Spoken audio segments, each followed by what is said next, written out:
City leaders gave an okay about the sale of this piece of land in Edmonton's downtown for just $1,000 for a nonprofit to build transitional housing. At least one landlord challenges the city's move. He tells City News he has more than 50 affordable housing units in the area, and no one from the city ever contacted him about whether that was a good idea. You guys, zero community engagement. There is zero because you know what? They don't care. Amadeo owns and operates more than 78 housing units in the Quarters District, and 51 of those units are located just within the block of the proposed land. The landlord raises concern about the project could impact or, in his words, upend the progress of the community.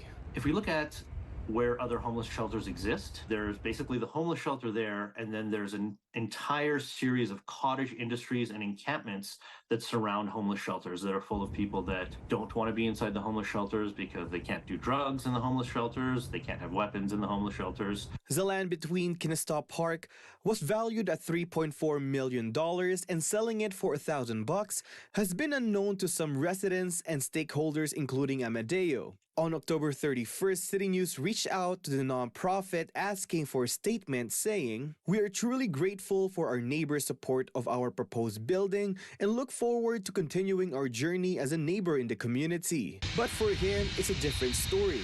Not a single person that I know of, and I'm very familiar with all the stakeholders in and around there, not a single person was consulted about this development. According to the ward councillor, the city reached out to the stakeholder and community league surrounding the area and gave them the opportunity to voice their concern, which mostly supported the proposal, adding that the city government doesn't need to put any information to the sale, according to the Municipal Government Act. The MGA doesn't require advertising or notice for below market sales when it's going to a nonprofit. So there were no formal requirements. What I do know is that E4C as an organization had been reaching out to stakeholders in the area to make them aware of this. The councillor added that there is no safety risk imposed of the proposed building, as she believes that this will entice more office and administration workers to the facility, which will just increase the foot traffic and the number of people out and about, which definitely supports safety. Stevenson added that the nonprofit should develop a public engagement plan as a part of the condition to provide an open discussion from the surrounding residents as the proposal progresses. In Edmonton, Leo Cruzat, City News.